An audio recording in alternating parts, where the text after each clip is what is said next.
Hello दोस्तों। आज हम एक और बहुत इम्पॉर्टेंट कॉन्सेप्ट आपके सामने डिस्कस करने वाले हैं। अकाउंटिंग की बहुत ज़्यादा इम्पॉर्टेंट कॉन्सेप्ट होती है bank reconciliation statement. Bank reconciliation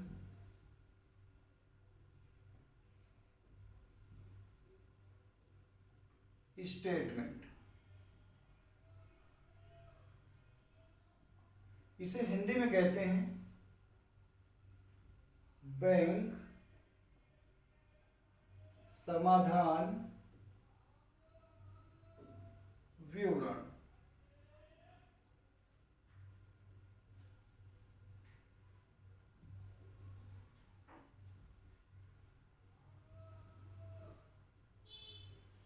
bank समाधान विवरण।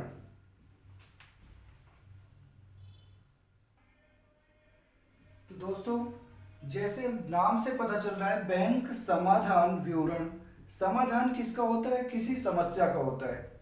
और अकाउंटिंग करते समय हमें सबसे बड़ी समस्या क्या आती है कि जैसे अभी पिछली वीडियो में हमने कैश बुक के बारे में सीखा कि कैश बुक क्या होती है। एक ऐसी बुक जो बिजनेस में बैंक के साथ की गई सारी ट्रांजैक्शन को और साथ ही साथ बिजनेस की सारी कैश ट्रांजैक्शन को, जितना भी बिजनेस में कैश आया या कैश गया, वो हम कैश बुक में रिकॉर्ड करते हैं। साथ ही बैंक की भी सारी ट्रांजैक्शन हम अपनी कैश बुक में रिकॉर्ड करते हैं। तो समस्या यहाँ पर क्या आ जाती है जिसका हमें समाधान करना है। हम अपने बैंक से, बैंक का मतलब बिजनेस के करंट अकाउंट से, जितनी भी बैंक से लेन देन करते हैं वो हम कहाँ रिकॉर्ड करते हैं? अपनी कैश बुक में। और बैंक हमें क्या देता है ट्रांजैक्शन के प्रूफ के रूप में? बैंक पासबुक बना के देता है। बिजनेस में है, करंट अकाउंट है, तो बैंक स्टेटमेंट बैंक हमें देता है। तो जब बैंक की पासबुक में वो सारी ट्रांजैक्शन रिकॉर्ड की जा रही हैं जो हम अपनी कैश बुक के बैंक कॉलम में रिकॉर्ड करते हैं, तो दोनों ही कैश बुक और पासबुक दोनों के बैलेंस भी मैच होने चाहिए। बट मैं आपको एक कॉन्सेप्ट, एक एग्जाम्पल के रूप में कैश बुक और पासबुक बनाकर दिखाता हूं और फिर बताता हूं कि कैसे दोनों के बैलेंस जबकि मैच होने चाहिए फिर भी मैच नहीं हो पाते। और मैच ना होना हमारे लिए क्या है? समस्या, जिसका हमें समाधान ढूंढना है। तो देखिए, मैं आपको एग्जाम्पल के थ्रू बताता हूं। मान लीजिए ये हमारी कैश बुक है। कैश बुक के हम केवल बैंक कॉलम की बात करते हैं, बैंक कॉलम ओनली। ये हमारी कैश बुक है और ये केवल इसमें बैंक कॉलम है, ठीक है। और इधर मैं पासबुक बनाता हूं।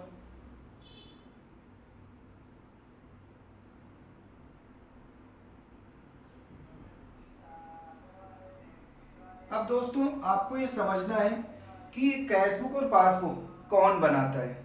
कैश बुक तो बिजनेसमैन अपने पास मेंटेन करता है। जितना भी कैश डिपॉजिट करता है बैंक में वो अपने कैश बुक में दिखाता है। और यही पैसा जब बैंक में पहुंचता है तो बैंक क्या करता है? हमारे डिपॉजिट मनी का की एंट्री वो पासबुक में करता है। देखिए ये प्रोसेस कैसे होती है। जैसे बैंक हमारे लिए क्या है? एक एसेट्स है। हम जब पैसा बैंक में जमा करते हैं तो अपने बैंक बैलेंस को बढ़ाने के लिए हम क्या करते हैं? डेबिट। तो हमने बैंक में मान लीजिए पैसे जमा किए 10,000 रुपये, कैश डिपॉजिट किया बैंक में हमने 10,000 रुपीज़। तो 10,000 रुपीज़ जो बैंक में हमने डिपॉजिट किए, हमने अपना, क्योंकि बैंक हमारे बिजनेस के लिए क्या है? एसेट्स है। और एसेट्स को बढ़ाने के लिए डेबिट करते हैं, इसलिए हमने अपनी कैश बुक के डेबिट कॉलम में दिखा दिया। बट ये पैसा जब बैंक में पहुंचता है तो बैंक इस पैसे को कहाँ दिखाता है? हमारे पासबुक के क्रेडिट साइड में। ये पासबुक कौन मेंटेन करता है? बैंक। बैंक दिखाता है कि हमने कैश जमा किया 10,000। अच्छा, अब आपको एक बात और समझना है। हम जो पैसा जमा करते हैं कैश बुक के डेबिट में दिखाते हैं, बट बैंक, ये पासबुक कौन बनाता है? बैंक बनाता है। तो पासबुक इस पैसे को क्रेडिट साइड में क्यों दिखाती है? इसका लॉजिक क्या है? इसका लॉजिक ये है कि जो पैसा हमने बैंक में जमा किया है ये पैसा बैंक के लिए लायबिलिटी बन गया, क्योंकि ये पैसा बैंक को हमें वापस करना पड़ेगा। इसलिए पासबुक हमेशा क्रेडिट करने से बढ़ती है। जितना पैसा हम बैंक में जमा करेंगे, बैंक हमारे उस बैलेंस को क्या करेगा, पासबुक में क्रेडिट करता जाएगा, क्योंकि बैंक की लायबिलिटी बढ़ती है जब हम पैसा बैंक में जमा करते हैं। बैंक को पैसा वापस करना पड़ेगा ना। समझ आया? चलिए, ये तो बात हुई, हमने पैसा जमा किया तो बैंक ने क्या किया, हमारे पासबुक में पैसे क्रेडिट कर दिए। ठीक है। अब मान लीजिए हमने कोई फर्नीचर खरीदा और फर्नीचर के बदले हमने चेक से पेमेंट कर दिया। 5,000 रुपए का हमने फर्नीचर खरीदा, 5,000 रुपए का चेक हमने इशू कर दिया। जब हम चेक इशू करते हैं तो हमारे माइंड में क्या आता है कि चेक इशू किया है तो बैंक से पेमेंट होगी, और बैंक से पेमेंट होगी तो हमारा बैंक बैलेंस घट जाएगा। ये सोचकर बैंक को घटाने के लिए हमने अपनी कैश बुक में क्या किया, क्रेडिट कर दिया, क्योंकि बैंक हमारे लिए क्या है, एसेट्स। बढ़ाने के लिए हम डेबिट में दिखाते हैं और बैंक बैलेंस को घटाने के लिए कैश बुक में हम क्रेडिट करते हैं, क्योंकि कैश बैंक बैलेंस क्रेडिट करने से घटेगा। बट ये तो बिजनेसमैन के लिए है। अब हमने जो पैसा यहाँ से हमने चेक इशू किया, जिसको भी चेक दिया फर्नीचर वाले को, वो क्या करेगा, वो चेक लेकर अपने बैंक में चेक डिपॉजिट कर देगा और उसका बैंक हमारे बैंक से पैसे डेबिट करेगा। समझ आया? तो जब पैसे हमारे बैंक से पे होंगे तो हमारा बैंक हमारी पासबुक को डेबिट कर देगा। टू फर्नीचर वाले का नाम लिखकर 5,000 रुपीज हमारे पासबुक से डेबिट कर दिए। पासबुक क्या है, पासबुक क्रेडिट करने से देखो बढ़ती है, बट पासबुक डेबिट करते ही घट जाती है। जबकि इससे उल्टा हमारे कैश बुक में होता है। जब हम पैसे जमा करते हैं तो हमारी कैश बुक में डेबिट होने से हमारा बैंक बैलेंस बढ़ता है, और हम क्रेडिट करते हैं अपने बैंक बैलेंस को घटाने के लिए। तो दोस्तों, ये कॉन्सेप्ट आपको समझ आ रही है ना? आप इसे लास्ट तक देखें। अगर वीडियो आप बीच में स्किप नहीं करेंगे तो गारंटी लेता हूं कि आपको कभी लाइफ में रिकॉन्सिलिएशन की प्रॉब्लम नहीं आएगी। हर सीए ऑफिस में या हर अकाउंटिंग, जहां भी अकाउंटिंग होती है, हमें अकाउंटिंग करने से पहले अपनी कैश बुक और पासबुक का रिकॉन्सिलिएशन करना पड़ता है, दोनों को मिलाना पड़ता है। जब तक इन दोनों के बैलेंस मैच नहीं करेंगे हम अपने फाइनल अकाउंट्स नहीं बना सकते। तो इसलिए अभी इसे बहुत ध्यान से समझना है, पेशेंस के साथ आप लास्ट तक देखें। आपके मन में जो अभी डाउट अराइज हो रहे हैं वो डाउट्स भी मैं लास्ट तक खत्म कर दूंगा, कोई डाउट नहीं बचेगा। ठीक है, चलिए और आगे बात करते हैं। बैंक में हम पैसे जमा करते हैं तो बैंक हमें क्या देता है, उन पैसों पर इंटरेस्ट देता है। अब बैंक अगर हमें इंटरेस्ट देता है तो सोचो, क्या बैंक घर पे आता है पैसे देने इंटरेस्ट के? बेल बजाता है, डोर बेल, कहता है शर्मा जी कहाँ हैं, वर्मा जी कहाँ हैं, या फिर गुप्ता जी कहाँ हैं? क्या बेल बजाकर वो हमें इंटरेस्ट देता है क्या? नहीं। बैंक के पास हमारी पासबुक है, बैंक हमारे पासबुक में इंटरेस्ट के पैसे क्रेडिट कर देता है। बाय इंटरेस्ट, मान लो इस 10,000 पे बैंक ने हमें 500 का इंटरेस्ट दिया है, तो बैंक ने जब इंटरेस्ट दिया तो बैंक ने क्या किया, हमारे पासबुक को बढ़ा दिया। बट हमें ये बात कब पता चलेगी, जब हम बैंक जाएंगे, अपनी पासबुक में एंट्री कराएंगे, तब हमें पता चलेगा। समझ आया? तो एक डिफरेंस का रीजन है ये। अच्छा, बैंक ने इंटरेस्ट दिया, अगर हमें पता चल गया तो हमें अपनी कैश बुक के डेबिट में दिखा देना चाहिए, क्योंकि हमारा बैंक बैलेंस बढ़ा है तो हम भी अपनी कैश बुक में बढ़ा देते हैं। Interest received 500। अच्छा, और समझिए, ऐसे ही बैंक हमें इतनी सारी सर्विस देता है जिसके बदले बैंक हमसे चार्ज लेता है। सर्विसेज क्या देता है बैंक हमें? Chequebook facility, passbook facility, ATM facility, net banking, इतनी सारी जो सर्विस देता है उनमें से कुछ सर्विसेज तो फ्री हैं, कुछ सर्विसेज का बैंक हमसे चार्ज लेता है, लाइक एटीएम का चार्ज, चेकबुक का चार्ज। तो जो चार्ज बैंक को लेना है, क्या बैंक हमारे घर में आता है, डोरबेल बजाता है, शर्मा जी कहाँ है, हमें उनसे बैंक चार्ज लेना है? दोस्तों, ऐसा तो नहीं होता। बैंक के पास हमारी पूरी तिजोरी है, बैंक हमारे पासबुक में से अपने बैंक चार्जेस के पैसे क्या करता है, डिडक्ट कर देता है। तो बैंक ने क्या किया, बैंक चार्जेस चार्ज किए, बैंक चार्जेस, मान लो 100 रुपीज बैंक ने बैंक चार्ज लिए, तो बैंक ने क्या किया, पासबुक को घटाने के लिए डेबिट कर दिया, हमारे अकाउंट से पैसे कट गए, काट लिए पैसे बैंक ने। बट हमें तो पता नहीं था, इसलिए हमने कैश बुक में नहीं घटाया। तो दोस्तों देखो कि डिफरेंस आने के रीजन, डिफरेंस आ गया ना, यहाँ पे बैंक चार्जेस लिखा हुआ है, बैंक ने काटे, हमें नहीं पता था, हमने कैश बुक में नहीं दिखाया। हमें तो पता कब चलेगा, जब हम पासबुक में एंट्री कराएंगे। तो कुछ ऐसी ट्रांजैक्शन है जिसकी वजह से कैश बुक और पासबुक का बैलेंस मिसमैच हो जाता है।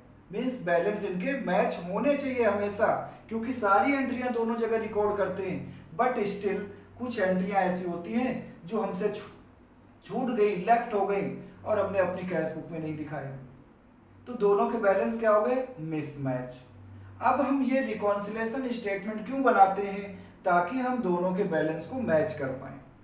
नॉर्मली हम पासबुक में एंट्री कब कराते हैं या रिकॉन्सिलेशन स्टेटमेंट कब बनाते हैं, हर महीने के एंड में, ताकि हम जान पाए कि क्या हमारे कैश बुक और पासबुक में दोनों जगह सेम एंट्रियां हैं, या कोई ऐसा चेक तो नहीं जो, मान लो मिस्टर एक्स से हमें चेक मिला, हमने मिस्टर एक्स का चेक 20,000 रुपए का क्या किया, अपने बैंक में डिपॉजिट कर दिया और सोच कर बैठ गए कि हमारे अकाउंट में पैसे आ गए, जबकि वो चेक जब हमने बैंक में जमा किया, वो चेक तो बैंक में डिसऑनर हो गया, जिसे लोकल लैंग्वेज में कहते हैं चेक बाउंस हो जाना। अगर बताओ, अगर चेक बाउंस हो गया तो हमारे अकाउंट में तो पैसे नहीं आए, बट हमने क्या सोचा है कि हमारे अकाउंट में पैसे आ गए होंगे। अब ऐसी सिचुएशन में अगर आप कुछ बड़ी अमाउंट का चेक इशू कर दोगे, तो क्या हमारे अकाउंट में इतने पैसे हैं कि 20,000 की पेमेंट हो जाए, नहीं है, जबकि हमने क्या सोचा हुआ है कि हमारे अकाउंट में ये पैसे आ गए होंगे। अब यहाँ पर प्रॉब्लम अराइज हो जाएगी, क्या प्रॉब्लम, कि अगर ऐसी सिचुएशन में आपने चेक एक बड़ी अमाउंट का इशू कर दिया पेमेंट के लिए, तो बैंक में पैसे नहीं है तो आपका चेक डिसऑनर हो जाएगा, और चेक का डिसऑनर या बाउंस होना एक क्राइम समझा जाता है। इसलिए हम ऐसी प्रॉब्लम से बचने के लिए जरूरी क्या है कि हम ज़्यादा, अगर मंथ के बीच में पॉसिबल नहीं है तो at least at the end of month हम पासबुक में एंट्री जरूर कराएं, और एंट्री कराकर अपनी कैश बुक से मैच करें। दोनों को मैच करेंगे, देखेंगे कि हमारे बुक में 10,000 आए हैं, क्या पासबुक में आए हैं, बिल्कुल आए हैं। हमने 5,000 रुपए की पेमेंट किया, क्या बैंक से पेमेंट हुई, बिल्कुल हो गई है। हमारे पास बैंक में इंटरेस्ट आया था, क्या हमने कैश बुक में दिखाया, बिल्कुल दिखाया। हम पेंसिल लेकर कैश बुक और पासबुक दोनों को सामने रखते हैं और हर एक एंट्री को ऑडिट करते हैं, मैच करते हैं, बट स्टिल हमें कुछ डिफरेंस मिल जाते हैं जिसकी वजह से दोनों के बैलेंस मैच नहीं हो रहे। तो दोस्तों सबसे पहले क्या जानना जरूरी है, क्या इन्हें हम डायरेक्ट रिकॉन्सिलेशन करें, या सबसे पहले उन कारणों का पता लगाएं, उन रीजन का, उन कॉजेस का पता लगाएं क्यों दोनों में डिफरेंस आ जाता है।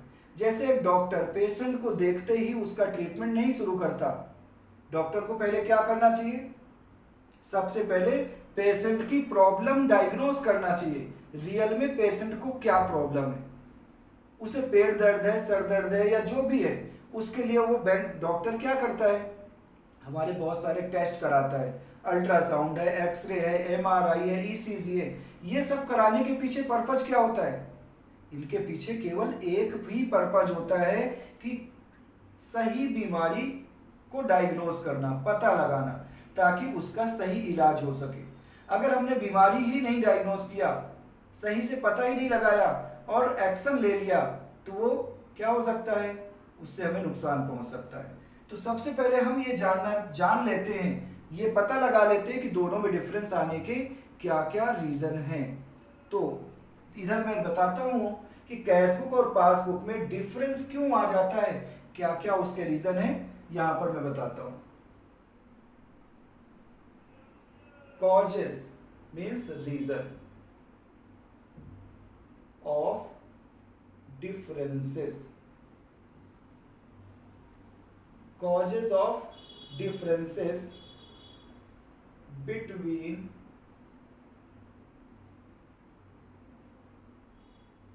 cash book and passbook।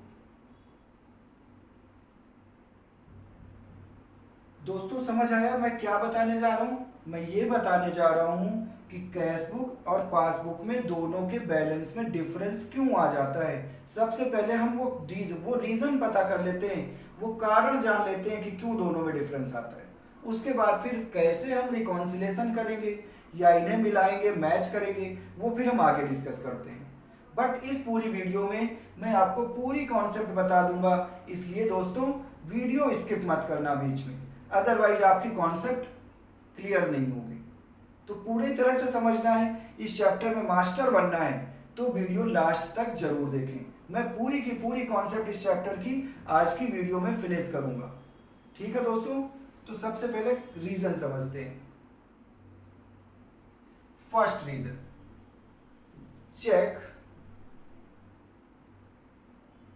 checks issued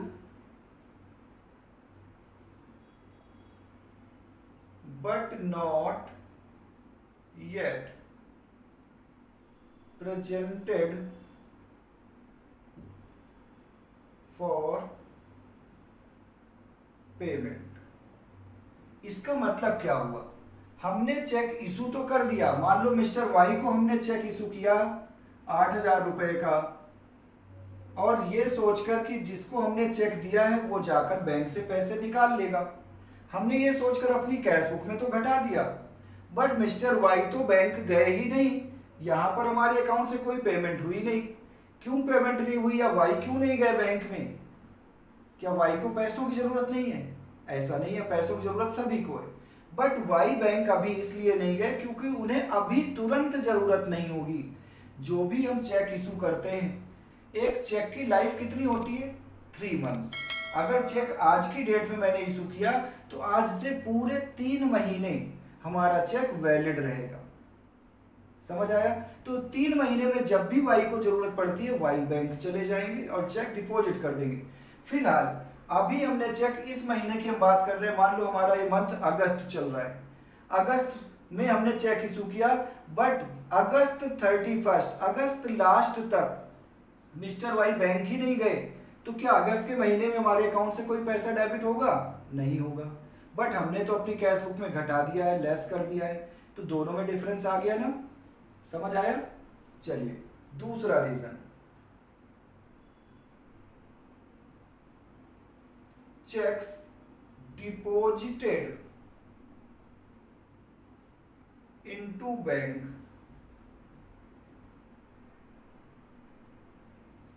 but not yet collected or credited or cleared। अब दोस्तों ये समझिए, हम जब किसी को माल बेचते हैं और कस्टमर ने हमें चेक से पेमेंट किया है, तो कस्टमर ने अगर चेक से पेमेंट किया, मान लो हमने माल बेचा मिस्टर जेड को, मिस्टर जेड ने हमें 25,000 का चेक दिया है। जब मिस्टर जेड से 25,000 का चेक आ गया, हमने माल बेचा है, तो हमने लिखा सेल्स और पेमेंट के रूप में चेक आ गया। हमने क्या सोचा कि ये चेक अगर हम बैंक में जमा कर देंगे तो हमारे बैंक में पैसे आ जाएंगे। हमने ऐसा सोचकर अपनी कैश बुक में तो एंट्री कर लिया, बैंक कॉलम का बैलेंस बढ़ा दिया और चेक जाकर बैंक में जमा भी कर दिया। बट हमने मंथ एंड में देखा कि हमारे अकाउंट में तो जेड का कोई चेक आया ही नहीं है, चेक क्लियर ही नहीं हुआ। तो देखो दोनों में डिफरेंस आ गया। अब चेक ना क्लियर होने के कई रीजन हो सकते हैं। सबसे बड़ा रीजन होता है टाइम का। जैसे मान लीजिए हम मंथ एंड में चेक बैंक में डिपॉजिट करते हैं, मान लीजिए 28 या 29 ऑफ अगस्त को मैंने चेक जमा किया, 29 अगस्त को चेक जमा किया बैंक में। अब एक चेक को क्लियर होने में कम से कम 3 दिन का टाइम लगता है। अब इस 3 दिन में आपका अगर कोई पब्लिक हॉलीडे या संडे आ गया या कोई फेस्टिवल आ गया जिसमें बैंक बंद है, तो ये 3 दिन से टाइम बढ़कर 4 दिन या 5 दिन भी हो सकता है। और जब चेक क्लियर हुआ तो सितंबर 3 को या सितंबर 2 को वो चेक क्लियर हुआ। तो देखिए क्या जब अगस्त लास्ट में 31 ऑफ मार्च को दोनों को हम मैच कर रहे हैं, तो क्या दोनों का बैलेंस मैच हो रहा है? नहीं हो रहा। रीजन क्या है? हमने चेक जमा किया था अगस्त लास्ट में, बट वो अगस्त में क्लियर नहीं हुआ, इसलिए दोनों में डिफरेंस आ गया। ठीक है, तो यहाँ पर कलेक्टेड, क्रेडिटेड या क्लियर तीनों का मतलब एक ही है कि हमारे अकाउंट में पैसे नहीं आए, नहीं क्रेडिट हुए। इसके बाद अगला रीजन क्या है? Interest allowed by bank. अब दोस्तों बैंक में हम पैसे जमा करते हैं तो बैंक हमें बदले में क्या देता है? बैंक तो हमें इंटरेस्ट देता है, बट इंटरेस्ट देता है तो हमारे अकाउंट में ट्रांसफर कर देता है, हमारे घर तो नहीं आता देने, और जब घर नहीं आता तो हमें पता भी नहीं चलता। अब दोस्तों आप कहोगे कि सर मोबाइल पे मैसेज आ जाता है, बट मैसेज तो अब आ जाता है और सभी लोग अपना मोबाइल नंबर बैंक में अपडेट नहीं कराते, तो फिर हमें कब पता चलेगा? जब जाकर पासबुक में एंट्री कराएंगे तब पता चलेगा। तो जब हमने देखा कि हमारे अकाउंट में इंटरेस्ट आया हुआ है बट हमने कैश बुक में नहीं दिखाया, तो ये एक डिफरेंस का रीजन बन गया, means interest allowed by bank. ऐसे ही bank charges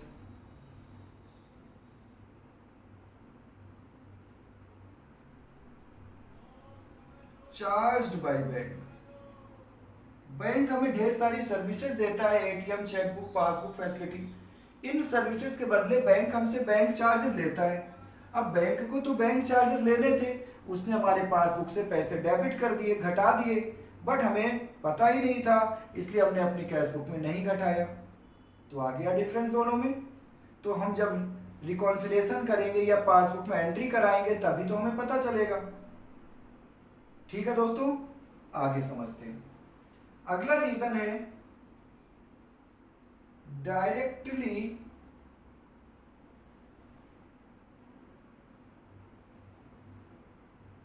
deposited by a customer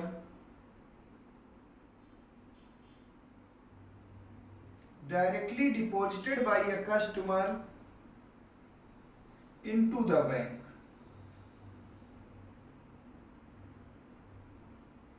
हमारे एक कस्टमर ने हमारे अकाउंट में डायरेक्ट जाकर, मान लो मिस्टर डब्लू ने हमारे अकाउंट में 50,000 रुपए जमा कर दिए, हमें उनसे 50,000 रुपए लेने थे।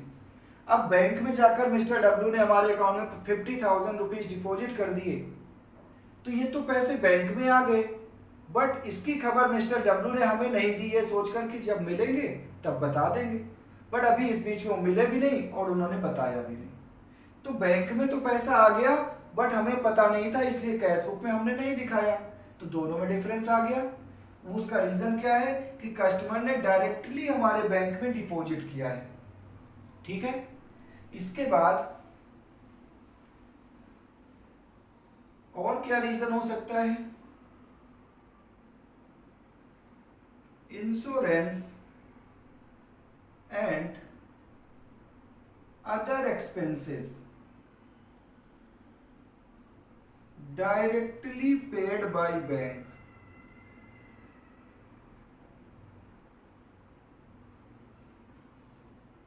अब देखो, एक फैसिलिटी होती है, बैंक एक फैसिलिटी देता है जिसका नाम है ईसीएस। ईसीएस फैसिलिटी की फुल फॉर्म क्या होती है?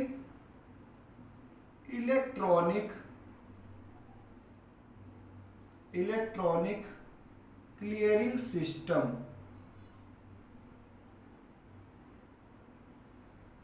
इस फैसिलिटी के थ्रू क्या होता है कि हम अपने एक्सपेंसेस डायरेक्टली बैंक से पे करने की फैसिलिटी मिल जाती है अगर हम ये फैसिलिटी ले लेते हैं। मान लीजिए हमारा टेलीफोन का बिल है या इलेक्ट्रिसिटी का बिल है, वाटर बिल है, जब बिल आता है तब तो पता चल जाता है, बट हम उसकी डेट पर ही उसे पे करना भूल जाते हैं। कई बार हम लेट हो जाते हैं और हमें फाइन देना पड़ जाता है। तो क्यों ना बैंक जब ये फैसिलिटी हमें देता है, इलेक्ट्रॉनिक क्लियरिंग सिस्टम, तो इस फैसिलिटी को लेकर हम अपने सारे खर्चों को पे करने की जिम्मेदारी बैंक को दे देते हैं। अब हमें कोई डेट याद रखने की जरूरत ही नहीं है।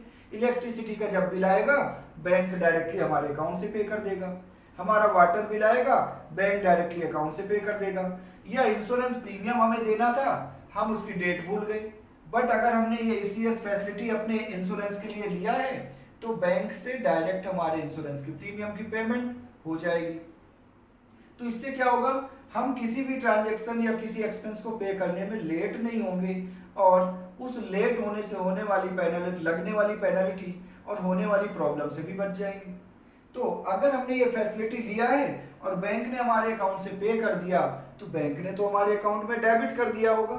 मान लो बैंक ने इलेक्ट्रिसिटी बिल 2,000 रुपये पे कर दिया टू इलेक्ट्रिसिटी बिल, अब बैंक ने पे कर दिया, हमें याद ही नहीं था, हमने अपने कैश बुक में नहीं घटाया, तो दोनों में डिफरेंस आ गया।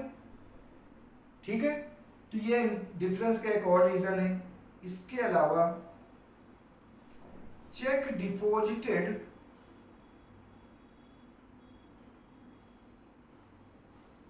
Into bank but dishonoured.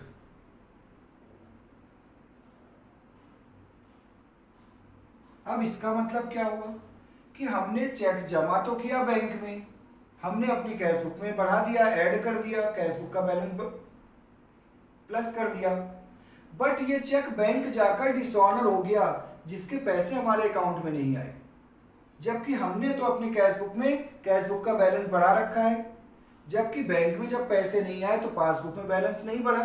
तो डिफरेंस किस वजह से आया? चेक के डिसऑनर होने से। तो दोनों में डिफरेंस आ गया। तो डिफरेंस का एक बड़ा रीजन ये भी है। और क्या रीजन हो सकता है?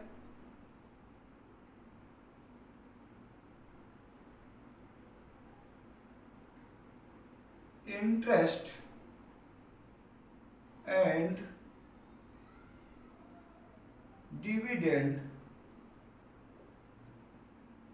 collected by bank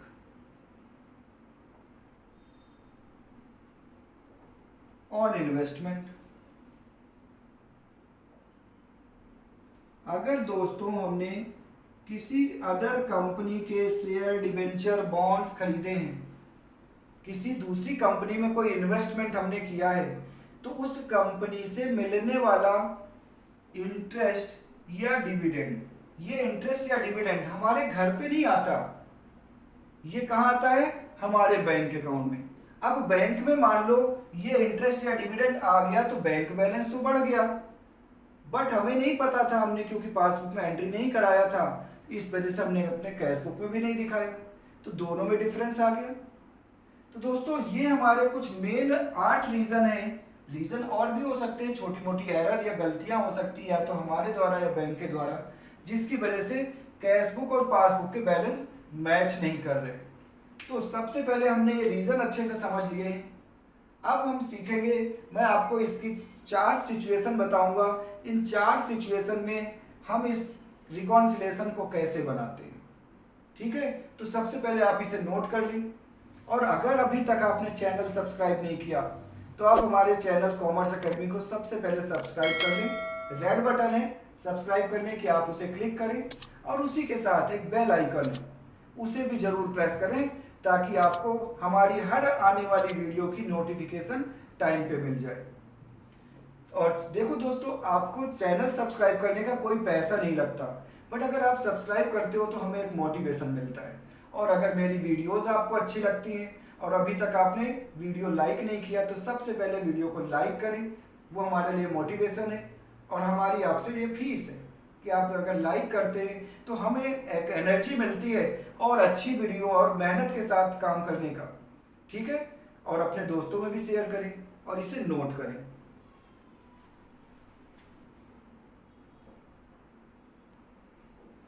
आगे बढ़ने से पहले इस चैप्टर को मैं 4 कैटेगरीज या 4 केसेस में डिवाइड करता हूं। तो वो 4 केसेस क्या हैं, मैं इधर लिखकर आपको बताता हूं। ठीक है, देखिए,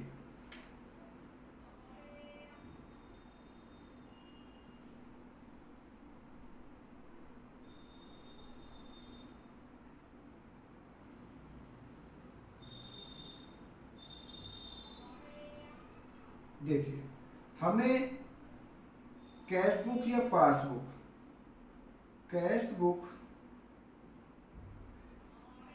या किसी एक मीन्स पासबुक या कैश बुक में किसी एक का ही बैलेंस दिया होता है, और दूसरे बुक का बैलेंस, अगर हमें कैश बुक का बैलेंस दिया है तो पासबुक का बैलेंस फाइंड करना होता है। तो वो 4 सिचुएशन क्या है? पहली सिचुएशन है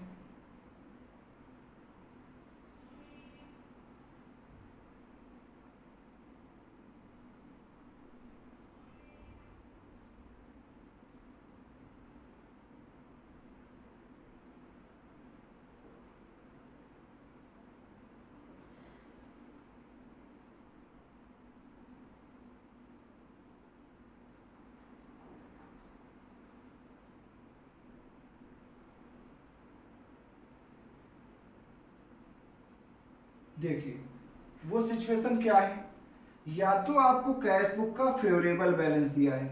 फेवरेबल का मतलब अगर कैश बुक का डेबिट बैलेंस दिया है तो आपके कैश बुक में फेवरेबल बैलेंस है। तो अगर कैश बुक का फेवरेबल बैलेंस दिया है तो आपको पासबुक का फेवरेबल बैलेंस मीन्स पासबुक का क्रेडिट बैलेंस आपको फाइंड करना होगा। या फिर पासबुक का क्रेडिट बैलेंस दिया है, पासबुक का क्रेडिट बैलेंस फेवरेबल होता है। फेवरेबल का मतलब हमारे अकाउंट में पैसे हैं। तो अगर पासबुक का फेवरेबल बैलेंस दिया है तो हमें कैश बुक का फेवरेबल बैलेंस फाइंड करना होगा, जो कि कैश बुक का डेबिट बैलेंस फेवरेबल होता है।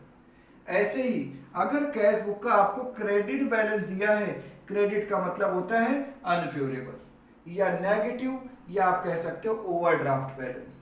तो अगर कैश बुक का ओवरड्राफ्ट बैलेंस दिया है जो कि क्रेडिट बैलेंस होता है, तो आपको पासबुक का ओवरड्राफ्ट फाइंड करना होगा। और पासबुक का अगर डेबिट बैलेंस दिया है तो आप समझ जाओ कि पासबुक का डेबिट बैलेंस क्या होता है, अनफेवरेबल मीन्स ओवरड्राफ्ट। ओवरड्राफ्ट का मतलब हमारे अकाउंट में पैसे नहीं है तो अनफेवरेबल है, अकाउंट में हमारे पैसे हैं तो फेवरेबल है। तो ये आपको ये 4 कैटेगरीज में क्वेश्चन मिलेंगे। पहली कैटेगरी है आपकी कैश बुक का फेवरेबल बैलेंस, जिसके 8 से 10 क्वेश्चन है। फिर इसके 6-7 क्वेश्चन है, 6-7 क्वेश्चन इसके हैं और 8 से 10 क्वेश्चन इसके हैं। तो मैं आपको एक एक करके सबसे पहले कैश बुक का फेवरेबल बताऊंगा, पासबुक का फेवरेबल, फिर कैश बुक का ओवरड्राफ्ट और फिर लास्ट में पासबुक का ओवरड्राफ्ट। ठीक है, तो मैं इसे इरेज करता हूं और आपके एक क्वेश्चन के थ्रू इसे समझाता हूं। आपने पहले जो फॉर्मेट था, मीन्स मैटर था, इंफॉर्मेशन थी, आपने नोट कर लिया होगा।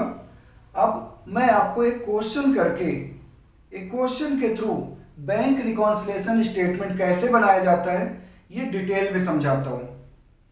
देखिए सबसे पहले हमें फर्स्ट केस करना है। मैंने बताया था अभी यहाँ पर बॉक्स बनाकर कि हम बैंक रिकॉन्सिलेशन स्टेटमेंट को 4 कैटेगरीज में डिवाइड करते हैं। पहली कैटेगरी थी जहां पर हमें कैश बुक का बैलेंस फेवरेबल बैलेंस दे रखा है और हमें पासबुक का फेवरेबल बैलेंस पता करना है। दूसरा था पासबुक का फेवरेबल दे रखा है, कैश बुक का फेवरेबल बैलेंस पता करना है। तीसरा था जहां पर आपको कैश बुक का ओवरड्राफ्ट दिया हुआ है तो पासबुक का ओवरड्राफ्ट पता लगाना है। और चौथा केस था जहां पर आपको पासबुक का ओवरड्राफ्ट दिया हो तो कैश बुक का ओवरड्राफ्ट पता लगाना है। तो चलिए सबसे पहले हम फर्स्ट केस सीखते हैं। तो केस फर्स्ट हमारा क्या है, case first when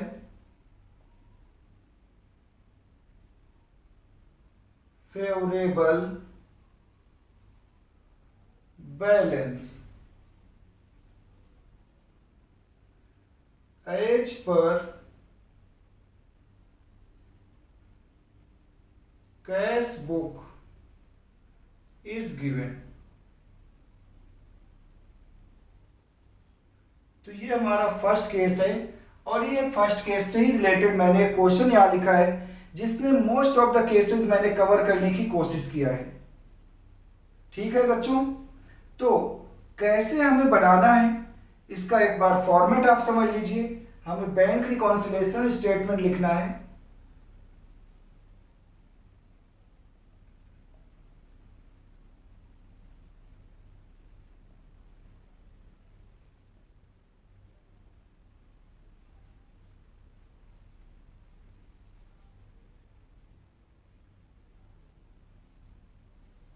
bank reconciliation statement, ये तो हेडिंग देना है और जिस मंथ का हम बना रहे हैं उस मंथ का नाम भी लिख सकते हैं, जैसे for the month ending on June, July, 31st, जो भी मंथ है। अब बहुत ही सिंपल फॉर्मेट है और बहुत ही सिंपल कॉन्सेप्ट भी है। अब आप देखिए हमने यहां 2 कॉलम ड्रॉ करने हैं। पहला कॉलम हम बनाएंगे जिसमें प्लस अमाउंट लिखेंगे और दूसरा कॉलम बनाएंगे जिसमें हम माइनस अमाउंट लिखेंगे।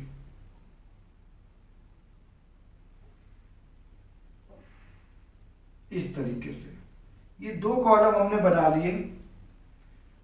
यहां पर हमें पर्टिकुलर्स मेंटेन करना है। यहां पर लिखेंगे particulars. Particulars means details, means transactions की डिटेल यहां पर हमें लिखना है। एक कॉलम में हम नाम देंगे प्लस अमाउंट, दूसरे में लिखेंगे माइनस अमाउंट। ठीक है, चलिए स्टार्ट करते हैं। तो हमारा पहला केस क्या है, हमें कैश बुक का बैलेंस गिवन है। जब कैश बुक का बैलेंस गिवन है तो ध्यान रखें बैंक रिकॉन्सिलिएशन बहुत आसान है। एक जैसे अकेले अगर हम चेस खेलें, अकेले कैरम खेलें, तो अकेले खेलने का मतलब क्या होता है कि एक साइड पहले खड़े होकर हम क्या करते हैं, अपनी चाल चलते हैं, और फिर दूसरे टाइम क्योंकि दूसरे साइड कोई खेलने वाला अदर प्लेयर नहीं है तो हम जाकर दूसरी तरफ से जब खड़े होते हैं तो तुरंत अपना रोल चेंज करते हैं। तो ये एक तरह से रोल प्ले का चैप्टर है, बहुत इजी कॉन्सेप्ट है ये। बस आपको अपना रोल याद रखना है, रोल को फील भी करना है। अब वो रोल क्या है, आपने बचपन में एक बंदर और मदारी की कहानी सुनी होगी, जहां पर एक बंदर नहीं बल्कि एक टोपी बेचने वाला पर्सन होता है जो जंगलों में ये कहें कि एक टोकरी पे बहुत सारी टोपियां रखकर गांव गांव में बेचने जाता है। ध्यान से सुनना, क्योंकि ये कहानी इस कॉन्सेप्ट को बहुत इजी वे में समझा देगी। तो वो गांव गांव में टोपियां बेचने जाता है, बट उसे एक दिन दोपहर में धूप लगती है और वो थक जाता है और एक जंगल में जाता है, जंगल से होकर गुजर रहा होता है। तो वहां पर एक पेड़ के नीचे वो सोचता है थोड़ा सा रेस्ट कर लेते हैं। वो अपने टोपियों की टोकरी वहीं रखकर वहां लेट जाता है और थोड़ी देर में उसे नींद आ जाती है। और जब 2 घंटे बाद उसकी नींद खुलती है तो वो देखता है कि टोकरी पूरी टोपियों से खाली है। अब वो परेशान हो जाता है। थोड़ी देर में उसे नजर पड़ती है कि जिस पेड़ के नीचे वो लेटा है उस पेड़ पे ढेर सारे बंदर बैठे हैं और सबने टोपियां लगा रखी। अब उसने बंदरों को डराने की कोशिश किया कि बंदर को मैं डराऊं तो ये टोपी दे दें, बट बंदर की आदत क्या होती है, इंसानों की नकल करना। तो जैसी एक्टिविटी वो कर रहा था टोपी वाला, बंदर भी सेम वैसी एक्टिविटी कर रहे थे। अब काफी देर परेशान होने के बाद उसे एक बात समझ आई कि अगर मैं, क्योंकि उसने नीचे से पत्थर उठाकर फेंक कर मारने की कोशिश की, बंदर आम के पेड़ पर बैठे तो आम फेंक कर मारने लग गए। तो उसने देखा कि मैं जैसे इशारे करता हूं बंदर भी सेम वैसे ही कॉपी करते हैं। तो उसके दिमाग में आइडिया आया कि क्यों ना मैं अपने सर पर लगी हुई टोपी को फेंक दूं, तो बंदर भी वैसा ही करेंगे, और उसने सेम वैसा ही किया। उसने, टोपी वाले ने अपने सर में लगी हुई टोपी निकालकर जमीन पर फेंक दी, बंदरों ने भी अपने सर से निकालकर टोपी फेंक दी। अब टोपी वाले का काम हो गया था। तो सेम वैसे ही जैसे ह्यूमन बींग्स और बंदर एक दूसरे को कॉपी करते हैं, हमें भी यहां पर बिल्कुल वैसा ही रोल प्ले करना है। कैसा रोल प्ले करना है कि जैसे बंदर टोपी वालों को कॉपी कर रहा था, वैसे ही हमारे पास 2 तरह के बैलेंस होते हैं। कैश बुक का बैलेंस गिवन है तो हमें पासबुक का बैलेंस फाइंड करना है। पासबुक का दिया है तो कैश बुक का। अब जरा देखें, कैश बुक का बैलेंस हमें गिवन है। देखिए क्वेश्चन समझते हैं। लिखा cash book shows a balance of ₹12,500। Cash book में बैलेंस कितना है, 12,500। And on comparing the cash book with the passbook following discrepancies were noted. नीचे लिखी हुई डिस्क्रिपेंसी में डिफरेंसेस हमने नोटिस किए कि ये सारे डिफरेंस हैं जो हमारे कैश बुक या पासबुक में एंट्रीज मैच नहीं कर रही। तो अब देखिए हमारा मकसद क्या है। हमारा मकसद है कि जो कैश बुक का बैलेंस हमें गिवन है इससे बैंक की पासबुक का बैलेंस पता लगाना। तो दोस्तों अब देखिए, अगर हमारे पास 2 ऑप्शन है, या तो हम बैंक की पासबुक को अपने जैसा बना लें या अपनी कैश बुक में चेंजेस करके पासबुक के जैसे बन जाए। मतलब रियल लाइफ में भी ऐसा ही होता है। या तो कोई पर्सन है जो हमें पसंद है बट उसका नेचर डिफरेंट है। अब उससे फ्रेंडशिप तो तभी हो पाएगी जब या तो हम उसको अपने नेचर के जैसा बना लें, जो कि बहुत ही डिफिकल्ट है किसी का नेचर बदल पाना। बट अगर हम चाहे तो हम अपने आप को उसके जैसा बना लें, जो कि काम आसान है क्योंकि हमारा जोर खुद पे चलता है। तो बिल्कुल वैसे ही हम क्या करते हैं, हमें कैश बुक का बैलेंस दिया है तो चेंजेस किस में करना है, जिसका बैलेंस दिया है। हमें कैश बुक का बैलेंस दिया है तो चेंजेस कैश बुक में करना है, बट मैच किससे करना है? पासबुक से। अब ध्यान देना दोस्तों, कैश बुक का बैलेंस पासबुक से मैच करना है। अब मैच करने के लिए क्या करना होगा? जो चेंजेस पासबुक में बैंक ने किए हों, अगर वही चेंजेस हम कैश बुक में कर दें तो हमारी कैश बुक का बैलेंस बैंक की पासबुक से मैच हो जाएगा। समझ आया? और देखिए, हम कैश बुक में ही चेंजेस क्यों करेंगे? क्योंकि कैश बुक का बैलेंस दिया है तो चेंजेस आप केवल कैश बुक में कर सकते हैं, पासबुक में नहीं। अच्छा दोस्तों, कैश बुक बनाता कौन है? बिजनेसमैन। पासबुक कौन बनाता है? बैंक। तो अगर चेंजेस कैश बुक में करने हैं तो हमें खुद को क्या मान लेना है कि हम बिजनेसमैन हैं, जबकि पासबुक तो बैंक के पास है। रियल में पासबुक हमारे पास होती है, बट क्या हम पासबुक में कोई चेंज कर सकते हैं? कभी नहीं। पासबुक में तो एंट्रीज कौन करता है? बैंक करता है। तो हमें अगर पासबुक से बैलेंस कैश बुक का मैच करना है तो हमें कैश बुक में क्या करना चाहिए? सिंपल, पासबुक में जो किया गया है अगर कैश बुक में हम वही कर दें तो हमारी कैश बुक पासबुक से मैच हो जाएगी। जैसे एग्जांपल, मान लो हमने चेक बैंक में जमा किया, बैंक ने अगर पासबुक में बढ़ा दिया, मान लीजिए ये पासबुक है, ये कैश बुक है, दोनों के बैलेंस सेम थे। अब देखिए, हमने चेक बैंक में डिपॉजिट किया, हमने अपनी कैश बुक में बढ़ा दिया बैलेंस, बट अगर हमने बढ़ा दिया कैश बुक में ये सोचकर कि बैंक में पैसे आ जाएंगे, बट बैंक की पासबुक में वो चेक क्लियर नहीं हुआ, पासबुक में पैसे नहीं आए। अगर हमें पासबुक से मैच करना है तो क्या करें? इस कैश बुक का, इस कैश बुक को घटा दो, बैलेंस मैच हो जाएगा। Very simple. तो बस यही कॉन्सेप्ट हमें माइंड में रखना है। चलिए, सबसे पहले जो बैलेंस आपको दिया हुआ है उसे स्टार्टिंग में लिखते हैं। तो यहां पर हम लिखेंगे balance as per cash book, और जैसे ही कैश बुक का बैलेंस हमने लिखा 12,500, ये फेवरेबल बैलेंस है इसलिए प्लस कॉलम में दिखाएंगे। ओवरड्राफ्ट बैलेंस होता तो माइनस कॉलम में दिखाते। हाँ, तो कैश बुक का बैलेंस दिया है, इसका मतलब हमें कैश बुक में चेंजेस करना है, और कैश बुक में चेंज करने का राइट किसके पास होता है? बिजनेसमैन के पास। तो खुद को बिजनेसमैन मानना है और ट्रांजैक्शन के अकॉर्डिंग इमेजिन करना है कि बैंक ने पासबुक में क्या किया होगा। अगर वही काम हम अपनी कैश बुक में कर लें तो बैलेंस मैच हो जाएगा। चलिए देखते हैं, लिखा है check issued but not yet presented for payment. हम बिजनेसमैन हैं, हमने चेक इशू किया है। दोस्तों, चेक इशू करने का मतलब होता है किसी को चेक से पेमेंट करना। तो जब हमने चेक इशू किया तो हमने क्या किया होगा? हमारे पास देखिए, ये कैश बुक है, ये पासबुक है।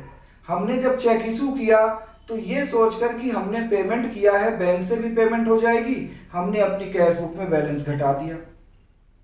बट वो जिसको हमने चेक दिया वो पर्सन तो बैंक में पेमेंट के लिए गया ही नहीं, बैंक से पेमेंट हुई नहीं, बैंक में तो बैलेंस बढ़ा हुआ है, बैंक ने तो घटाया नहीं, हमने कैश बुक में घटा दिया है। बताइए, बैंक से मैच करने के लिए हम कैश बुक को क्या करें? कैश बुक में फिर से बढ़ा देते हैं, बैलेंस मैच हो जाएगा। सिंपल है ना? देखिए, हम वही करेंगे। तो यहां ट्रांजैक्शन नंबर फर्स्ट है, लिखेंगे कि check issued but not yet, check issued but not yet presented for payment. मतलब क्या हुआ कि जब हमने चेक इशू किया था, अपनी कैश बुक में बैलेंस घटा दिया था, ये सोचकर कि जिसको चेक दिया वो जाकर बैंक से पैसे निकाल लेगा, बट वो पर्सन बैंक में गया ही नहीं, तो पासबुक में तो बैलेंस घटा नहीं, हमने कैश बुक में घटा रखा था। अब बैंक से मैच करना है तो हम भी बढ़ा देते हैं। ये लो, हमने इसे अपनी कैश बुक में बैलेंस बढ़ा दिया, प्लस कर दिया। ठीक है, देखिए दूसरी एंट्री में क्या लिखा है। दूसरी एंट्री में लिखा है कि check deposited into bank but not yet collected. हमने चेक बैंक में डिपॉजिट किया तो क्या दिमाग में आया कि बैंक में पैसे आ जाएंगे, ऐसा सोचकर हमने तो अपनी कैश बुक में बैलेंस बढ़ा दिया। बट वो चेक बैंक में कलेक्ट नहीं हुआ, क्लियर नहीं हुआ, तो बैंक में तो बैलेंस नहीं बढ़ा। हमने कैश बुक में बैलेंस देखो बढ़ा रखा है, हमें बैंक से मैच करना है तो क्या करना चाहिए, हमें अपनी कैश बुक में घटा देना चाहिए। तो चलिए हम घटा देते हैं 9,000 रुपीज। घटाने के लिए माइनस कॉलम में दिखा देते हैं और स्टेटमेंट लिखेंगे कि चेक डिपॉजिटेड इनटू बैंक,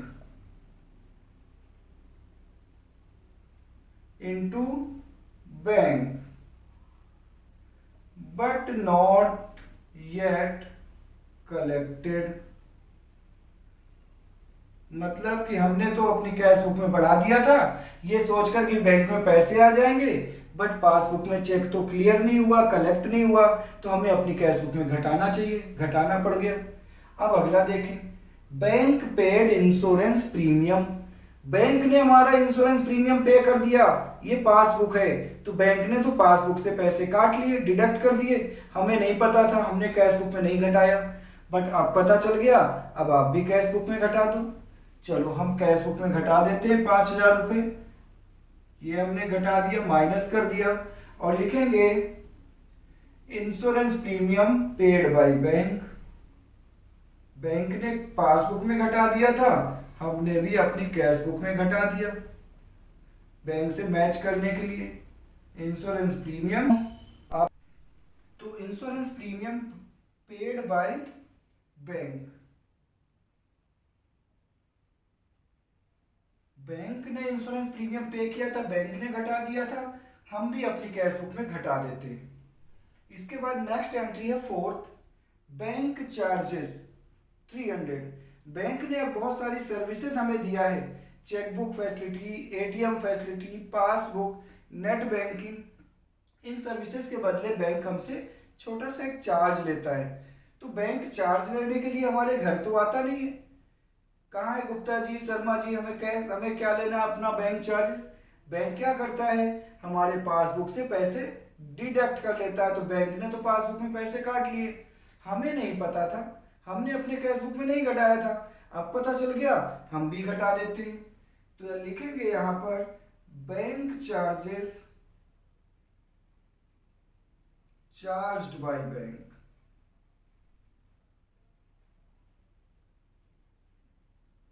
तो बैंक ने 300 बैंक चार्जेस लिए, पासबुक में घटा दिए, हमने अपनी कैश बुक में घटा दिया। इसके बाद directly deposit by a customer, हमारे कस्टमर ने बैंक में जाकर डायरेक्टली पैसे जमा कर दिए, क्योंकि कोई भी व्यक्ति किसी दूसरे व्यक्ति के अकाउंट में पैसा जमा कर सकता है। तो हमारे कस्टमर ने जब बैंक में पैसे जमा किए तो बैंक का बैलेंस तो बढ़ गया, हमें नहीं पता था, हमने कैश बुक में नहीं बढ़ाया। बट अब जब पासबुक में एंट्री कराया तो पता चला कि बैंक में तो पैसे आ गए हैं। अगर बैंक से हमें मैच करना है तो कैश बुक को क्या करना पड़ेगा, हमें भी अपनी कैश बुक में बढ़ाना पड़ेगा। चलो हम भी बढ़ा देते हैं, यहाँ लिखेंगे directly deposit by a customer, directly deposited by a customer. Bank ने बढ़ा दिया है, हम भी बढ़ा देते हैं अपनी कैश बुक में, हमने भी बढ़ा दिया। उसके बाद नेक्स्ट एंट्री है interest on investment collected by bank. अब बैंक ने क्या किया, हमने किसी कंपनी में शेयर्स, डिवेंचर, बॉन्ड्स खरीदे होंगे, तो जब हम किसी दूसरी कंपनी में पैसा इन्वेस्ट करते हैं तो वहां से कुछ इंटरेस्ट हमें मिलता है या डिविडेंड मिलता है। अगर शेयर खरीदते हैं तो डिविडेंड, बॉन्ड्स खरीदते हैं तो इंटरेस्ट मिलता है। तो वो इंटरेस्ट जो बैंक हमें, वो कंपनी हमें जो इंटरेस्ट देती है वो हमारे घर नहीं देने आती, क्या करती है, वो तो इंटरेस्ट हमारे बैंक अकाउंट में ट्रांसफर कर देती है। तो हमारे बैंक अकाउंट में तो पैसा आ गया है, कितना, 2,000 रुपये इंटरेस्ट के। बट हमें तो पता नहीं था, बैंक में पैसा आ गया, पासबुक का बैलेंस बढ़ गया, हमें पता नहीं था, हमने कैश बुक भी नहीं बढ़ाया। अब अगर बैंक से मैच करना है तो क्या करना चाहिए, हमें भी कैश बुक का बैलेंस बढ़ा देना चाहिए। ठीक है, चलिए हम भी बढ़ा देते हैं 2,000 अपनी कैश बुक में। लिखेंगे interest interest on investment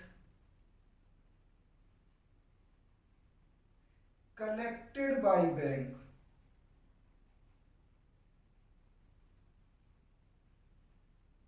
bank ने इंटरेस्ट ऑन इन्वेस्टमेंट कलेक्ट किया था, हमारे पासबुक में पैसे आ गए थे, बैंक में बैलेंस बढ़ गया था, हमने नहीं बढ़ाया था कैश बुक में, हमें अब पता चल गया, हम भी कैश बुक में बढ़ा देते हैं। Very simple. अब देखिए नेक्स्ट एंट्री है cash discount allowed by cash discount allowed of ₹200 was recorded on the debit side of cash column of bank column of cash book. हमने हमारे कस्टमर को ₹200 का डिस्काउंट कैश डिस्काउंट अलाउ किया है, तो कैश डिस्काउंट है तो हमें डिस्काउंट कॉलम में डेबिट में दिखाना चाहिए, बट हमने गलती से कहा दिखा दिया, recorded on the debit side of bank column of cash book. हमें डिस्काउंट कॉलम में दिखाना चाहिए था, हमने तो बैंक कॉलम में दिखा दिया। इसका मतलब गलती हमने अपनी कैश बुक में कर दिया, गलती से बैंक बैलेंस हमने बढ़ा दिया, बट ये गलती बैंक ने तो किया नहीं, बैंक ने तो बढ़ाया नहीं, हमने बढ़ा दिया है, गलती पता चल गई। अब हमें कैश बुक में घटाना पड़ेगा। चलिए हम यहाँ घटा देते हैं 200, लिखेंगे discount allowed wrongly debited in bank column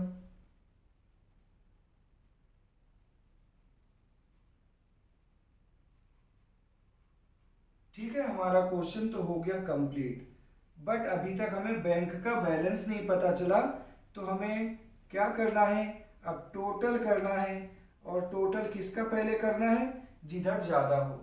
12 6 18 और 8 26 2 28,500 28,500। यही बैलेंस ज्यादा वाला दूसरे साइड में लाएंगे 28,500। अब इसमें से ये सब माइनस कर देते हैं, 9 और 4 9 5 14,500 माइनस कर दिया तो 14,000 का बैलेंस आया। ये जो बैलेंस आया है ये क्या शो करता है कि हमारे बैंक में पासबुक में 14,000 रुपीज होंगे। हमारे बैंक में पासबुक में कितने पैसे होंगे, 14,000, इसलिए हम लिखेंगे बैलेंस एज पर पासबुक। तो ये दोस्तों हमारा पासबुक का बैलेंस हमें पता चल गया 14,000। स्टार्ट किया था कैश बुक से और पासबुक का बैलेंस पता चल गया। तो बताइए आसान है ना बिल्कुल कॉन्सेप्ट। बस हमें रोल अपना याद रखना है। अगर हमें कैश बुक का बैलेंस दिया है तो खुद को बिजनेसमैन मानना है और बैंक से मैच करने के लिए हमें क्या करना है, जो काम बैंक ने किया हो पासबुक में वही हम कैश बुक में कर लेते हैं। अगर बैंक ने बढ़ाया है तो हम भी कैश बुक बढ़ा देते हैं, बैंक ने घटाया है हम भी कैश बुक में घटा देते हैं। इस तरीके से बड़ी आसानी से हम दूसरा बैलेंस पता कर लेते हैं। चलिए आप रिकॉर्ड कर लीजिए इसे, ठीक है।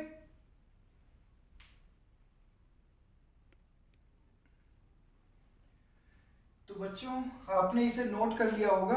अब हम केस सेकंड सीखेंगे, और केस सेकंड क्या है कि when favourable balance as per passbook is given. आपको किसका बैलेंस दिया है, अब मान लो अगर पासबुक का बैलेंस दिया हो तो आप कैश बुक का बैलेंस कैसे फाइंड करेंगे। मान लीजिए हम सेम क्वेश्चन को ही लेते हैं। अभी हमने देखा, आपने देखा होगा कि हमारे पासबुक का बैलेंस कितना आया था, 14,000। अब हम मान लेते हैं कि ये क्वेश्चन पूरा सेम है और हमें पासबुक का बैलेंस दिया हुआ है इस तरीके से कि passbook shows a balance of, कितना आया था हमारा बैलेंस, 14,000।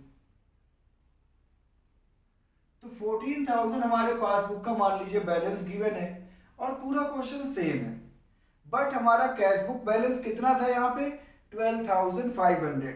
हम यहाँ लिख लेते हैं कि बैलेंस एज पर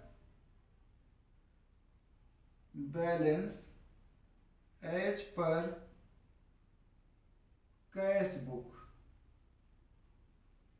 कितना दिया हुआ था, 12,500। हमें क्रॉस चेक करना है यहाँ पे कि अगर पासबुक का बैलेंस गिवन है तो हमें क्या फाइंड करना है कि हमारे कैश बुक का बैलेंस कितना होगा।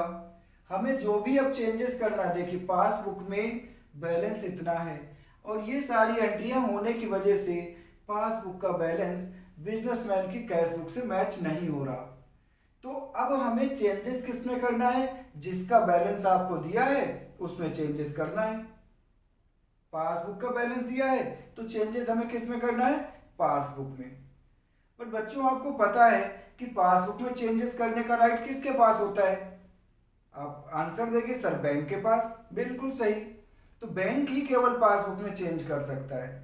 अब क्योंकि हमें चेंजेस करना है, हमें बैंक की पासबुक में चेंजेस करके इन एंट्रियों का ट्रीटमेंट करते हुए पता लगाना है कि बिजनेसमैन की कैश बुक में कितना बैलेंस होगा। तो जब पासबुक में चेंजेस करना है तो हमें खुद को क्या मानना पड़ेगा कि हम बैंक हैं। अब हमें अपना रोल चेंज कर लेना है। अभी जब कैश बुक का बैलेंस गिवन था, हमने खुद को बिजनेसमैन मानकर इमेजिन किया कि बैंक ने पासबुक में जो किया होगा वो हम कैश बुक में कर देते हैं। अब जब पासबुक का बैलेंस गिवन है तो चेंजेस पासबुक में करना है, और पासबुक में चेंजेस का राइट किसके पास होता है, बैंक के पास। अगर पासबुक में बिजनेसमैन चेंजेस कर पाता तो वो रात दिन पासबुक में अपना बैलेंस बढ़ाता जाता, बट ऐसा पॉसिबल नहीं है। तो पासबुक में चेंजेस करने के लिए हमें खुद को क्या मानना पड़ेगा कि हम बैंक हैं, और हमें इमेजिन करना है कि बिजनेसमैन तो अपने ऑफिस में बैठा है कैश बुक लेकर, उसने जो कैश बुक में किया हो, अगर हम तो बैंक हैं, हमें बिजनेसमैन से बैलेंस मैच करना है। तो अगर बिजनेसमैन ने कैश बुक में बढ़ाया बैलेंस, अपने ऑफिस में बैठा है बिजनेसमैन, उसने अगर कैश बुक में बैलेंस बढ़ा दिया है, हम भी पासबुक में बढ़ा दें तो बिजनेसमैन से मैच हो जाएगा। या बिजनेसमैन ने कैश बुक में माइनस किया है, घटाया है, हम भी अपने पासबुक में घटा देते हैं तो बिजनेसमैन की कैश बुक से बैलेंस मैच हो जाएगा। तो यहाँ पर भी हमें क्या करना है, रोल प्ले, और अपना रोल नहीं भूलना, क्योंकि हमें चेंजेस अब किस में करना है, पासबुक में। तो हम खुद को बैंक ट्रीट करेंगे और सोचेंगे कि बिजनेसमैन बहुत दूर है हमसे, अपने ऑफिस में बैठा है कैश बुक लेकर। तो जो उसने कैश बुक में किया हो, अगर हम वही काम हम बैंक में उसकी पासबुक में कर दें तो बिजनेसमैन की कैश बुक से बैलेंस मैच हो जाएगा। और देखिए बिल्कुल यही कॉन्सेप्ट में आपको इसी तरीके से पासबुक से कैश बुक का बैलेंस निकालना सिखाता हूँ। खेल खेल में आप सीखेंगे। अभी आपने फर्स्ट पार्ट सीखा होगा, बिल्कुल भी टफ नहीं लगा होगा, और उससे भी आसान तरीके से अब सेकंड केस में समझाता हूँ। इसके बाद लाइफ में आपको कभी भी बैंक रिकॉन्सिलिएशन स्टेटमेंट में प्रॉब्लम नहीं आएगी। बस वीडियो को लास्ट तक जरूर देखें। चलिए स्टार्ट करते हैं। तो हमें पासबुक का बैलेंस गिवन है, हमें अपना माइंड सेट करना है। क्या सेट करना है कि हम कौन हैं। हमें क्योंकि पासबुक में चेंजेस करना है तो हमें अपना रोल याद रखना है, और हमारा रोल अब क्या है, हम खुद को बैंक ट्रीट करेंगे। क्या ट्रीट करेंगे, बैंक।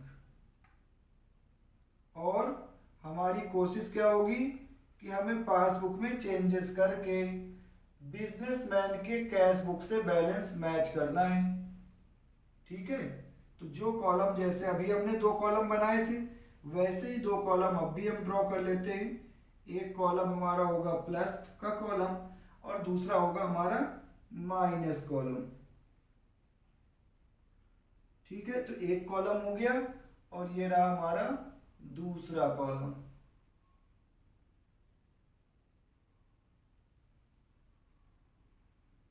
ठीक है, स्टार्ट करते हैं।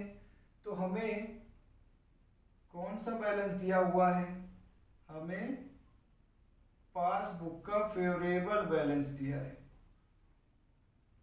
तो जैसे कैश बुक में लिखा था वैसे ही हमें जो बैलेंस दिया हुआ है उसकी डिटेल हमें सबसे पहले लिखना है, शुरू करना है।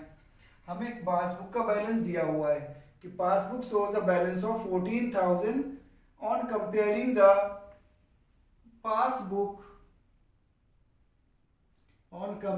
The passbook with cash book.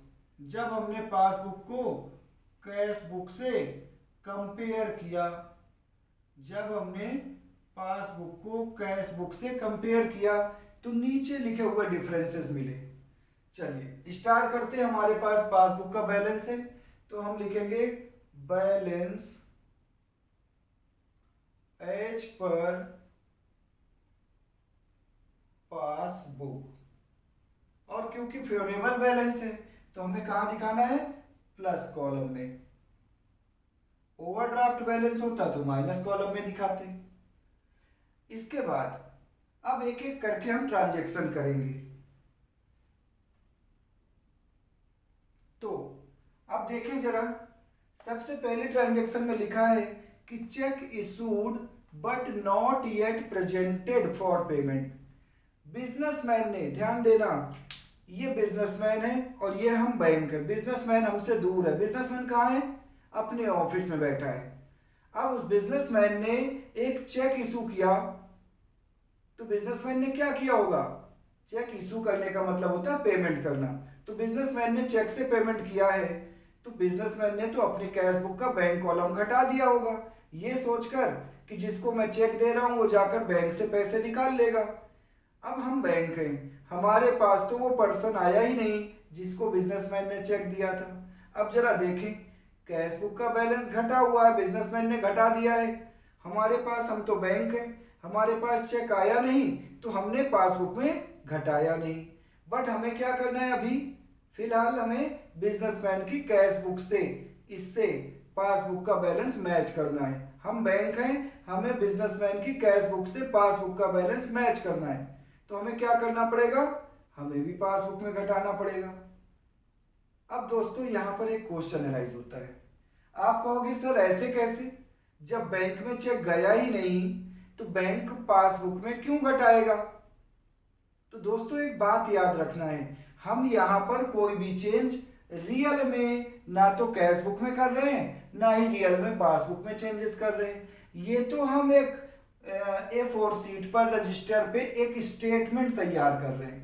किस लिए, कि हमें पता रहे कि दोनों में डिफरेंस आने का रीजन क्या है, ताकि हम बैंक में जाकर बैंक से कंफर्म कर पाए कि देखो ये सारी एंट्रीज अभी तक पासबुक में नहीं आई। रियल में हम पासबुक में चेंजेस नहीं कर रहे, ध्यान रखना, ये एक रफ में स्टेटमेंट बनाया जाता है। तो अभी हमारा डिसीजन क्या हुआ कि बिजनेसमैन ने कैश बुक में घटा दिया था, हम भी पासबुक में क्या करते हैं, हम भी पासबुक में घटा देते हैं, क्योंकि पर्पज क्या है, बिजनेसमैन की कैश बुक से बैलेंस मैच करना। तो बिजनेसमैन ने घटाया है, हम भी घटा देते हैं 6,000 रुपए। और लिखेंगे क्या, लिखेंगे checks issued, checks issued but not yet presented for payment। समझ आया दोस्तों, बिजनेसमैन ने कैश बुक में घटा दिया था, हम तो बैंक हैं, हमने नहीं घटाया था, हमने भी घटा दिया बिजनेसमैन से मैच करने के लिए। सेकंड एंट्री है check deposited into bank but not yet collected. अब बिजनेसमैन ने चेक बैंक में डिपॉजिट किया तो बिजनेसमैन ने तो कैश बुक में बढ़ा दिया होगा। हम बैंक हैं, हमें तो पता नहीं, हमारे पास तो चेक कलेक्ट नहीं हुआ, हमने नहीं बढ़ाया। बट अभी हमें क्या करना है, बिजनेसमैन की कैश बुक से बैलेंस मैच करना है, तो हमें भी पासबुक में बढ़ाना पड़ेगा, तभी बैलेंस मैच होगा। चलो हम भी बढ़ा देते हैं, कितने, 9,000 रुपीज। लिखेंगे check deposited into bank, check deposited into bank but not yet collected. समझ आया दोस्तों, हमें क्या करना है, बिजनेसमैन को कॉपी करना है। बिजनेसमैन ने कैश बुक में बढ़ाया है तो हम भी पासबुक में बढ़ा देते हैं, बिजनेसमैन ने घटाया है तो हम भी पासबुक में घटा देते हैं। बस हमें अपना रोल नहीं भूलना कि हम कौन है, बैंक, क्योंकि पासबुक में चेंजेस बैंक ही कर सकता है। चलिए अगली entry, bank paid insurance premium 5,000। हम कौन है? बैंक। हमने बिजनेसमैन का इंश्योरेंस प्रीमियम पे किया है, और जब इंश्योरेंस प्रीमियम पे किया है तो हमने क्या किया होगा? हमने पासबुक में घटा दिया बिजनेसमैन के अकाउंट से। बट बिजनेसमैन को नहीं पता था, उसने कैश बुक में नहीं घटाया, हमने घटा रखा है। अगर हमें बिजनेसमैन से बताओ मैच करना है तो क्या करना पड़ेगा? हमें भी पासबुक में बढ़ाना पड़ेगा। वेरी गुड, हमें भी बढ़ा देना चाहिए। चलिए हम भी बढ़ा देते हैं। ये लो 5000 हम बढ़ा देते हैं, क्योंकि बिजनेसमैन ने नहीं घटाया, हमने तो घटा दिया था, बिजनेसमैन ने नहीं घटाया था। तो हम बढ़ा देते हैं बिजनेसमैन से मैच करने के लिए। और लिखेंगे क्या? हम लिखेंगे reason insurance premium paid by bank. Insurance premium paid by bank. ठीक है, समझ आ रहा है? इसके बाद नेक्स्ट एंट्री है बैंक चार्जेस। बैंक चार्जेस कौन लेता है? बैंक। हम ही तो बैंक हैं। हमने बिजनेसमैन से बैंक चार्ज लेना था। अब बिजनेसमैन के घर तो जाएंगे नहीं हम मांगने, उसके ऑफिस तो जाएंगे नहीं। हमने क्या किया? बिजनेसमैन के पासबुक में से पैसे काट लिए, डिडक्ट कर दिया। बट बिजनेसमैन को नहीं पता, उसने कैश बुक में नहीं घटाए, हमने घटा दिया पासबुक में। अगर बिजनेसमैन से मैच करना है तो क्या करना चाहिए? पासबुक में बढ़ाना पड़ेगा। चलिए हम बढ़ा देते हैं। तो कितने बढ़ाने हमें? 300।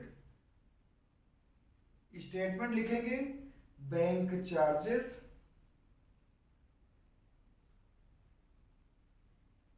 Charged by bank. ठीक है। नेक्स्ट एंट्री 5वीं, directly deposit by a customer into bank. हम बैंक का ध्यान रखना, भूलना नहीं। अगर आप रोल भूल गए तो क्वेश्चन गलत हो जाएगा। हम यहाँ पर कुछ भी रटकर नहीं कर रहे, बल्कि रियल में, रियलिटी में जो होता है हम वैसा रोल ले रहे हैं। क्योंकि पासबुक में चेंज करने का राइट आप ही बताइए किसके पास होता है? बैंक के पास। तो हम अगर खुद को बैंक मान कर रियलिटी में एंट्री को समझ कर एंट्री कर रहे हैं तो बताइए गलत क्या है? तभी तो हम जब दूसरे के ट्रांजेक्शन को बिल्कुल अपने ऊपर अप्लाई करके समझेंगे, तभी तो हम सही ट्रीटमेंट कर पाएंगे। चलिए, तो directly deposit by a customer, हम बैंक है, हमारे पास एक बैंक में कस्टमर आता है बिजनेसमैन का, और बिजनेसमैन के अकाउंट में पैसा जमा करके जाता है। हम क्या करेंगे? हम बिजनेसमैन के अकाउंट को बढ़ा देंगे। हम तो बैंक है, हमारे पास पैसा आ गया, हमने बिजनेसमैन के अकाउंट को बढ़ा दिया। बट बिजनेसमैन को नहीं पता था, उसने कैश बुक में नहीं बढ़ाया। अब बताइए, बिजनेसमैन से हमें मैच करना है, कैश बुक है ये, बिजनेसमैन की कैश बुक से मैच करना है, तो हम पासबुक में क्या करें? हमें पासबुक में घटाना पड़ेगा। चलिए हम घटा देते हैं। फिर लिखेंगे directly deposited by a customer. ठीक है, यहां तक आपको समझ आ रहा होगा। अगली एंट्री है interest on investment collected by bank. Interest on investment collected by bank. Bank ने इंटरेस्ट कलेक्ट किया। बैंक कौन है? हम हैं। हमारे पास बिजनेसमैन का इंटरेस्ट आ गया। जब इंटरेस्ट आया तो हमने बिजनेसमैन का बैलेंस बढ़ा दिया पासबुक में। बट बिजनेसमैन को नहीं पता, उसने कैश बुक में नहीं बढ़ाया, हमारी पासबुक में बैलेंस बढ़ा हुआ है। हमें बिजनेसमैन की कैश बुक से मैच करना है, तो क्या करना पड़ेगा? हमें पासबुक में बैलेंस घटाना पड़ेगा। चलिए हम घटा देते हैं। कितना है? 2000। तो लिखेंगे interest on investment, interest on investment collected by bank. ठीक है। अब लास्ट एंट्री है cash discount allowed ₹200 was recorded on the debit side of bank column of cash book. अब बिजनेसमैन ने अपने कस्टमर को डिस्काउंट अलाउ किया है, तो उसे कैश बुक में अपने डिस्काउंट कॉलम में डेबिट साइड दिखाना चाहिए। बट बिजनेसमैन ने गलती से उसे debit side of bank column, means debit side के बैंक कॉलम में दिखा दिया। इसका मतलब बिजनेसमैन ने गलती से अपना बैंक बैलेंस 200 रुपए से बढ़ा दिया है। भले ही गलती किया है, अभी तो फिलहाल बिजनेसमैन की कैश बुक का बैलेंस बढ़ गया है ना। हमें बिजनेसमैन से मैच करना है तो हमें भी पासबुक में बढ़ाना पड़ेगा। चलिए हम बढ़ा देते हैं। बढ़ाने के लिए प्लस कॉलम में दिखा देते हैं और स्टेटमेंट लिखेंगे डिस्काउंट अलाउड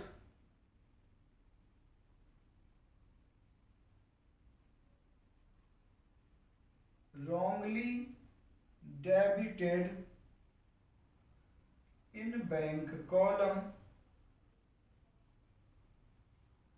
ठीक है, एंट्रीज देखो दोस्तों हमारी सारी हो गई। अब हम चेक करते हैं कि क्या हमारा कैश बैलेंस इतना आता है, क्योंकि हमने तो पासबुक के बैलेंस से स्टार्टिंग किया है। अगर इतना आ जाता है इसका मतलब हमारी कॉन्सेप्ट बिल्कुल एक्यूरेट है और हमारा सोचना और करने का तरीका तो उससे भी ज़्यादा एक्यूरेट है। चलिए चेक भी कर लेते हैं। ठीक है, देखते हैं टोटल किधर ज़्यादा है।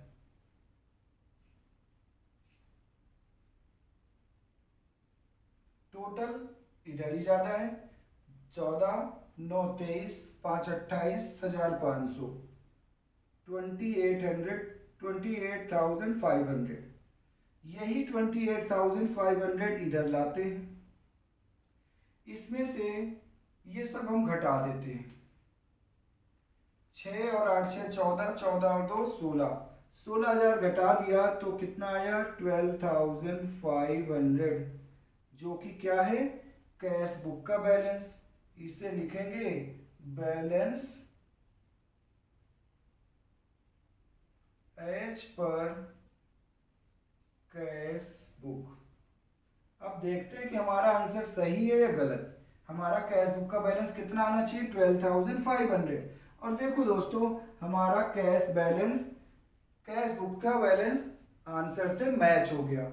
इसका मतलब कि हमारा करने का तरीका बिल्कुल ठीक है, बिल्कुल एक्यूरेट है। तो दोस्तों उम्मीद करता हूं कि आपको ये पूरी कॉन्सेप्ट बैंक रिकॉन्सिलिएशन की समझ आई होगी। और दोस्तों अब तक हमने 2 केस कर लिए हैं, एक तो कैश बुक का फेवरेबल, दूसरा पासबुक का फेवरेबल। आप इसे अच्छे से अभी नोट करें और इसकी प्रैक्टिस करें। अगली वीडियो में लेकर आता हूं आपके लिए, जब आपको कैश बुक का ओवरड्राफ्ट का मतलब नेगेटिव बैलेंस दिया हो तो हम क्या करते हैं। फिर उसके बाद सीखेंगे जब पासबुक का ओवरड्राफ्ट दिया हो तो हम बैंक रिकॉन्सिलिएशन कैसे बनाते हैं। तो उम्मीद करता हूं दोस्तों कि आपको ये वीडियो समझ आई होगी, कॉन्सेप्ट भी समझ आई होगी। अगर आपने अभी तक हमारे चैनल को सब्सक्राइब नहीं किया तो सबसे पहले दोस्तों आपसे रिक्वेस्ट है कि आप चैनल को सब्सक्राइब करें। देखिए सब्सक्राइब करने का कोई पैसा नहीं लगता, आपका सब्सक्राइब करना और हमारी वीडियो को लाइक और शेयर करना यही हमारे लिए मोटिवेशन का सोर्स है और यही आपका सपोर्ट है जो हमें और मेहनत करने की प्रेरणा देता है। ठीक है दोस्तों, तो आप जल्दी से वीडियो को लाइक करें, शेयर करें और अब अगर कोई डाउट आता है आपको तो आप हमें कमेंट में ज़रूर बताएं या फिर डिस्क्रिप्शन में जाकर देखें, वहाँ मेरा व्हाट्सएप नंबर है, आप मुझे प्रॉब्लम अपनी डायरेक्ट व्हाट्सएप भी कर सकते हैं। ठीक है दोस्तों, तब तक के लिए टेक केयर।